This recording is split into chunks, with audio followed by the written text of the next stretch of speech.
ನೀವು ಕೃಷ್ಣನ ಕಡೆ ಒಂದು ಹೆಜ್ಜೆ ಇಟ್ರೆ ಕೃಷ್ಣ ನಿಮ್ಮ ಕಡೆ 10 ಹೆಜ್ಜೆಗಳನ್ನು ಇಡ್ತಾನೆ. ಅಂದ್ರೆ ನೀವು ಕೃಷ್ಣನನ್ನ ಬಯಸಿದ್ದೇ ಆದ್ರೆ ಆತನೇ ನಿಮ್ಮನ್ನ ಒಳ್ಳೆ ಕಾರ್ಯಗಳನ್ನ ಮಾಡೋ ಹಾಗೆ ಪ್ರೋತ್ಸಾಹಿಸಿ ಅವನ ಲೋಕಕ್ಕೆ ಕರ್ಕೊಳ್ತಾನೆ. ಇದನ್ನೇ ಕೌಶೀತಕಿ ಉಪನಿಷತ್ತು ಕೂಡ ಹೇಳುತ್ತೆ.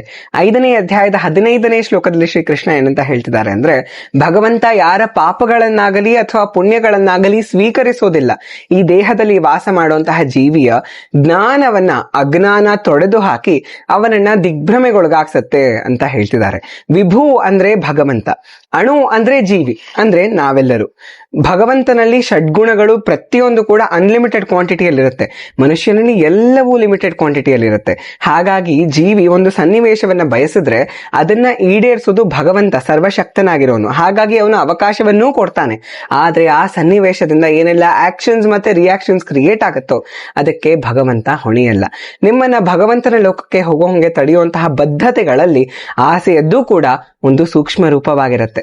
ಇದರಿಂದಲೇ ಮನುಷ್ಯ ಹೈಯರ್ ಕಾನ್ಶಿಯಸ್ನೆಸ್ ಅಲ್ಲಿದ್ದು ಜ್ಞಾನವನ್ನ ಪಡ್ಕೊಂಡಿದ್ರೂ ಸಹ ಅಜ್ಞಾನ ಅವನನ್ನ ತುಂಬಿಕೊಳ್ಳುತ್ತೆ. ಹಾಗಾಗಿ ಅವನು ತನ್ನ ನಿಜವಾದ ಸ್ವರೂಪವನ್ನ ಮರ್ತು ಬಿಡ್ತಾನೆ. ನಾವು ಕೃಷ್ಣನ ನಿತ್ಯ ಸೇವಕರು ಅನ್ನೋ ವಿಷಯವನ್ನೇ ಮರ್ತು ಬಿಟ್ರೆ ಅವನಿಗೆ ಸರೆಂಡರ್ ಮಾಡೋದನ್ನ ಕೂಡ ಮರ್ತು ಬಿಡ್ತೇವೆ. ಹರೇ ಕೃಷ್ಣ.